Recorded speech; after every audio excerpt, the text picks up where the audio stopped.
सध्या मार्केटमध्ये शेतकऱ्यांना 6,800 ते 7,500 पर्यंत कापसाचा दर मिळतो आहे. सीसीआयची खरेदी सुरू झाली आहे. सध्या बाजारामध्ये दररोजची आवक 1.5 ते 2 लाख गाठी इतकी आहे.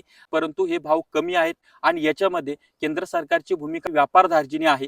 केंद्र सरकारनं 31 सप्टेंबरचा निर्णय 31 डिसेंबर पर्यंत आयात खुली करून टाकलेली आहे. त्यामुळे आंतरराष्ट्रीय बाजारपेठेमध्ये कापसाचे दर कमी आहे, भारतीय बाजारपेठेमध्ये कापसाचे दर जास्त आहे. त्यामुळे बाहेरच्या देशातून कापूस आपल्या देशामध्ये येतो आहे.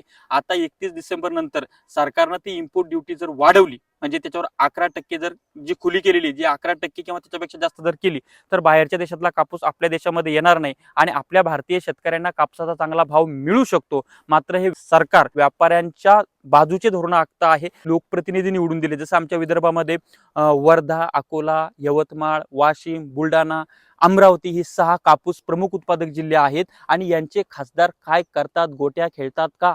सध्या हिवाळी अधिवेशन चालू आहे लोकसभेचं.